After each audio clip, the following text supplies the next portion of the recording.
Bismillahirrahmanirrahim. Assalamualaikum warahmatullahi wabarakatuh. Alhamdulillah, alhamdulillahi wahdah, wassalatu wassalamu ala la nabiyya ba'dah wa ala alihi wa ashabihi wa man tabi'i hudah amma ba'du. Sahabat Hikmah Jumat yang berbahagia, kaum muslimin muslimat rahimakumullah. Pada kesempatan yang baik ini, tema pada Hikmah Jumat di hari ini yaitu saya mengambil tema bersyukur kepada Allah, juga bersyukur pula kepada kedua orang tua kita. Saya mengutip penggalan ayat dari Quran surat Luqman ayat yang ke-14, Anishkurli wali walitaika, yaitu bersyukur kepada Allah, bersyukur pula kepada kedua orang tua kita. Ketika kita menemui seseorang, beliau ahli ibadah, sholat 5 waktu dengan tepat waktu tanpa bolong, puasanya istiqomah, ditambah dengan amalan-amalan sunnahnya, kemudian ditambah dengan kegiatan tahajudnya, duhanya, sodakohnya, infaknya yang luar biasa. Namun ketika seseorang tersebut durhaka kepada bapaknya ataupun durhaka kepada ibunya, demi Allah, dia tidak bisa masuk dalam surganya Allah Subhanahu wa ta'ala. Jangankan bisa masuk ke dalam surganya Allah, mencium baunya surga saja tidak. Saudaraku semua, sahabat Hikmah Jum'ah yang berbahagia, saya mengambil satu kisah yang sangat luar biasa dari sahabat Rasulullah Sallallahu Alaihi Wasallam, yaitu sosok pemuda yang sangat luar biasa. Beliau bernama Alqamah, sahabat Nabi yang selalu mengikuti perjalanan dakwah Nabi. Beliau selalu berada di barisan jamaah Nabi Muhammad SAW. Kemanapun Rasulullah berdakwah, beliau Alqamah selalu mengikutinya, selalu berjuang di jalan Allah, selalu berjuang mengikuti dakwah-dakwah Rasulullah. Namun suatu ketika Alqamah ini telah memutuskan untuk berumah tangga, menikah dengan seseorang wanita. Pada saat itulah ada satu ujian yang menimpa kepada Alqamah. Setelah Alqamah ini menikah, mengarungi kehidupan rumah tangga yang baru, dia lalai terhadap ibunya. Dia sangat mencintai terhadap istrinya, sampai-sampai dia lupa, tidak pernah bersilaturahmi, tidak pernah menemui, berkunjung ke rumah ibunya. Sampai suatu hari, seorang ibu yang telah melahirkan Alqamah ini, telah melahirkan, telah mengandung, telah merawat, saking rindunya, akhirnya sang ibu ini memutuskan untuk berkunjung ke rumah putranya yang amat ia cintai, yaitu Alqamah. Sesampainya di depan pintu gerbang, di pintu rumah Alqamah, pada waktu itu Alqamah dengan tidak sengaja membuka, mengintip dari jendela. Ternyata ibunya datang. Secara spontan Alqamah menyampaikan kepada istrinya, yaitu simpanlah itu makanan karena ibu telah datang ke rumah kita. Seketika ibu yang baru sampai di depan rumah, belum sampai masuk ke dalam rumah putranya yang amat dia cintai dan amat dia rindukan, dengan rasa hati yang sangat sakit dan meneteskan air mata, sang ibu ini memutuskan kembali ke rumahnya dan tidak melanjutkan untuk berkunjung ke rumah putranya. Singkat cerita, pada akhirnya sang ibu ini memberikan doa di dalam hatinya yang akhirnya diijabah, dikabulkan oleh Allah Subhanahu wa ta'ala, yaitu akan menemui kesulitan ketika dia akan meninggal dunia atau menemui ajalnya. Sampai akhirnya Alqamah ini tibalah saatnya dia mengalami sakaratul maut.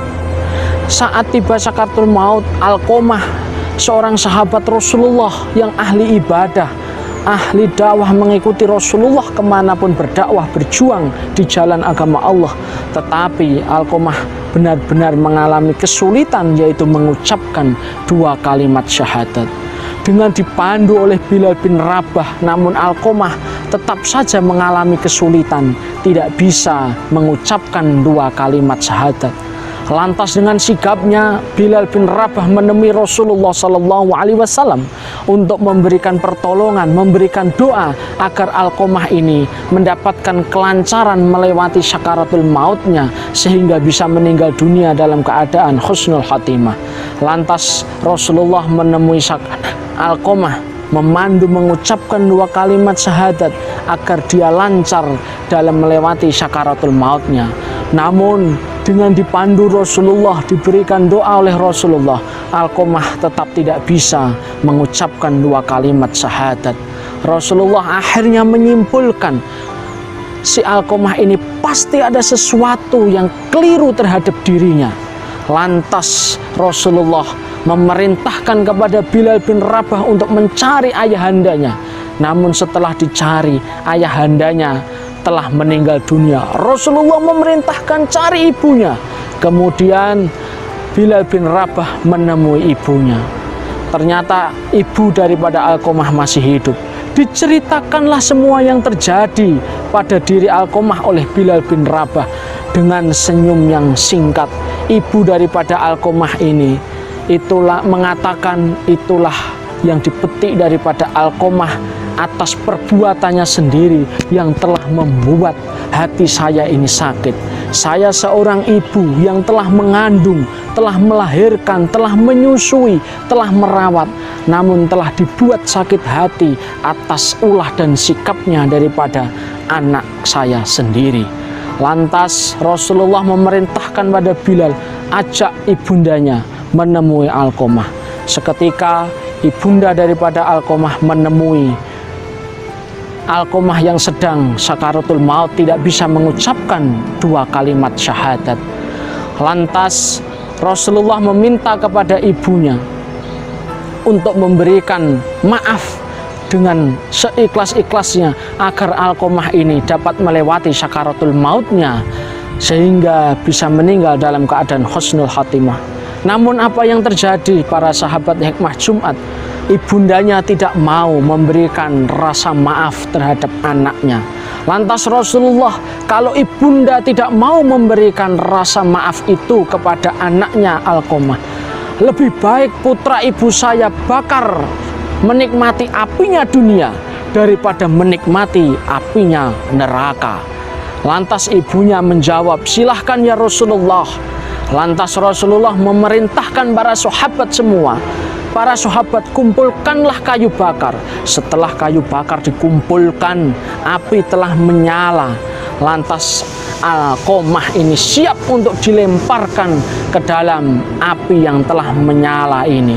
Setelah siap akan dilemparkan, akhirnya ibunda daripada Alqamah ini, tahan ya Rasulullah, karena Allah Subhanahu wa ta'ala dan rasa kecintaan saya kepada anak saya, dengan rasa tulus dan ikhlas saya maafkan atas segala kesalahan daripada anak saya.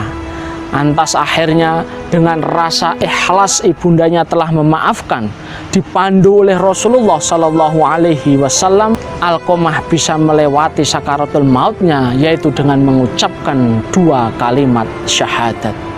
Sahabat hikmah Jum'ah yang berbahagia, apa pelajaran yang bisa kita ambil pada kesempatan di kisah satu penggal kisah ini? Yaitu marilah kita mensyukuri atas segala nikmat Allah Subhanahu wa ta'ala. Namun atas segala apa yang diberikan oleh Allah Subhanahu wa ta'ala, kita jangan lupa terhadap kedua orang tua kita. Teringat dalam penggalan Quran surat Luqman ayat 14 tadi, Anishkurli wali walitaika. Bersyukur kepada Allah, bersyukur pula kepada kedua orang tua kita, bersyukur kepada ibu dan bapak kita. Sejauh mana kita melangkah, sehebat apa diri kita setelah dewasa, sudah menjadi kewajiban kita mensyukuri nikmat Allah dan mensyukuri atas segala apa yang telah diupayakan oleh kedua orang tua kita. Marilah sahabat hikmah Jumat rahimakumullah, kita benar-benar bisa menjadi pribadi muslim yang senantiasa bisa mensyukuri nikmatnya Allah dan juga bisa berbakti, bersyukur kepada atas apa yang telah diberikan kepada kedua orang tua kita. Kiranya itu sahabat hikmah Jumat yang dapat saya sampaikan. Semoga kita semua kaum muslimin muslimat dimanapun berada, kita benar-benar bisa mengambil hikmah, mengambil pelajaran dari sepenggal kisah sahabat Rasulullah Sallallahu Alaihi Wasallam ini. Kiranya sekian, segala kelebihan datangnya dari Allah Subhanahu Wa Taala, segala kekurangan dari saya mohon maaf yang setulus-tulusnya. Nasrun minallah wa fatkun qarib. Wassalamualaikum warahmatullahi wabarakatuh.